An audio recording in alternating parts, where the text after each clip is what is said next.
What's up guys, it's your boy ENDYMION here with another theory video. This time I want to talk about the mysterious phenomenon that plagues the Andromeda galaxy. And since we know that Andromeda's influences will impact Mass Effect's future, I'm going to theorize what I think the Scourge really is. For those who didn't see my last video on the Jardaan, I encourage you to see it so you have more context, but I'll give a small recap here to set this all up.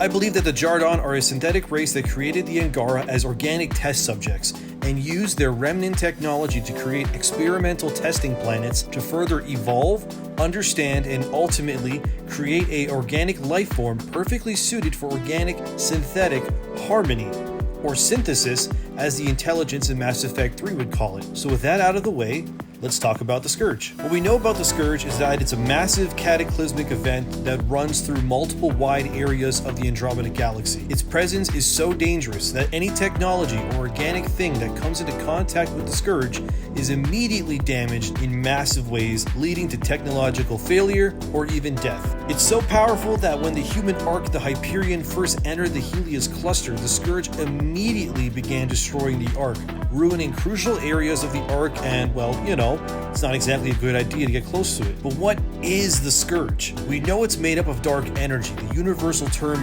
used in the Mass Effect games to dictate the fifth force. Dark energy can be manipulated to create faster than light travel, and biotic abilities are basically users that can manipulate dark energy into Mass Effect fields. So we do know that the Scourge is basically a massive, destructive Mass Effect cataclysm thing. But here's what I think the Scourge is. Remember what I said about the Jardaan making experiments with the Angara and using remnant tech to terraform planets to suit their experiments? Well, when these experiments don't go the way the Jardaan wanted, say certain environmental changes that weren't foreseen happened, or the prototype Angara that were currently within the experimental phase weren't behaving or giving the results the Jardaan hoped for, well, the Jardaan would need something to essentially cleanse the slate clean, hence the Scourge. I think the Scourge is the eraser to the Jardaan's experiments.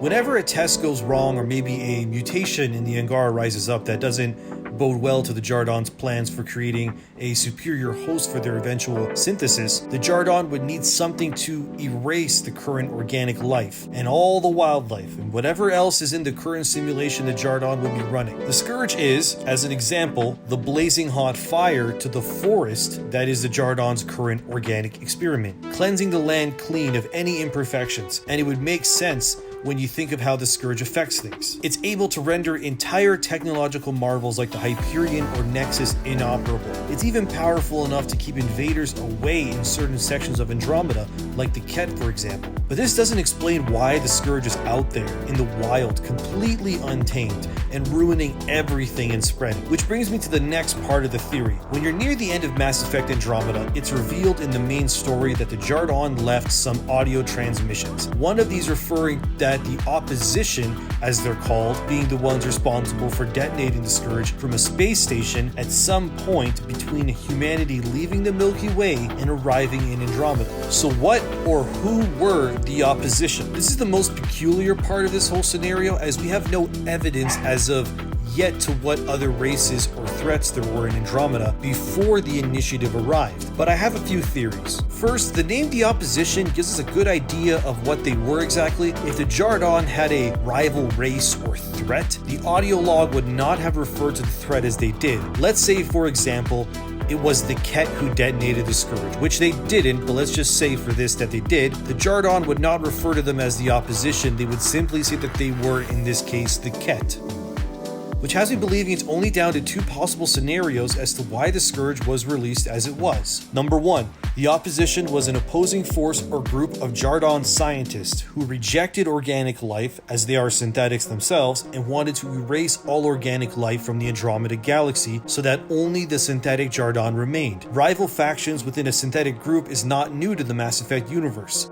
With the Geth, for example, by knowledge from Legion, reveals that there was a heretic group of Geth within the collective that wished to merge with the Reapers, citing them as gods, and the other side of the Geth wanted nothing to do with the Reapers. So that's one theory, that the opposition clearly knew how to operate and utilize Jardaan technology, so it could have been an inside job to ruin the Jardaan's synthesis plans and remain, in a sense, pure Jardan. And the other side of the Jardan that wanted synthesis to happen retreated from Andromeda to return whenever they had a solution, since the Scourge is catastrophic when used against synthetics, which, if the Jardan are synthetic, would be, well, not a good idea, basically. The second theory, and I think this is more likely, is that the Scourge was released by Rebel and Garin during whatever cycle or experiment they were in at the time. It's also revealed that someone or something involved with the Scourge catastrophe was named Jelm, which is a name that sounds Angaran, as we have other characters within the Angaran race called the Moshai Sepha, Jal, Aksul, Ephra, or Tavos, to name some. Maybe this Jelm was the leader of this rebel group who didn't want to be test subjects for their synthetic overlords and wished to be free of their oppression and wanted to live beyond the experiments, and therefore they found a way to use the Scourge. Maybe even a smaller group within the Jardan sympathized and helped this Jelm and his rebels to do so, as they also saw the experiments as inhumane, which would both make sense and be very interesting because it would paint the Jardan as more of a complicated advanced form of AI that was able to create singular decisions and opinions outside of them all being a collective. Like, imagine the Geth, but every Geth was an actual person with an identity. That's a wild thought now that I think about it more. And maybe, just maybe, the Rebel Angara that didn't want to be erased by the Jardan used the Scourge, which in turn absolutely decimated everything, causing the Jardan to peace out of Andromeda entirely, and the remaining Angaran went on to,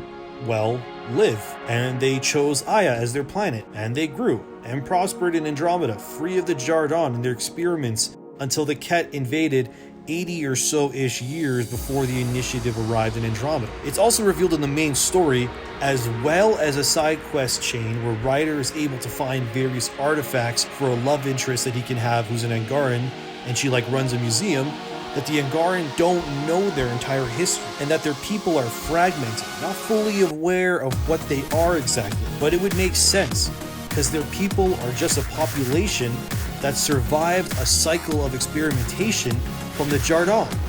After all, going back to the intelligence, as it explains one of the core concepts of Mass Effect as a whole, the series has always been about organic versus synthetic. And the intelligence perfectly sums this up by saying, and I'm paraphrasing here, the created will always rebel against their creators. Just how the Geth drove the Quarians from their home world of Rannoch to the Milky Way species fighting against the Reapers, it all ties in. The created, or the Angara in this case, rebelled against their creators, the Jardan, and the cycle continues. And the Scourge was ultimately a organic, technological way to reset the experiment until it was used as a weapon, which brings us to now, basically. So, that's my theory.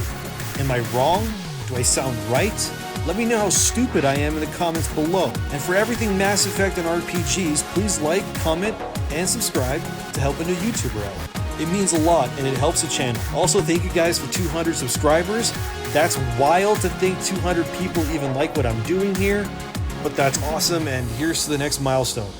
Got any concepts you want me to cover? Let me know in the comments below. I'm ENDYMION. I'll see you next time.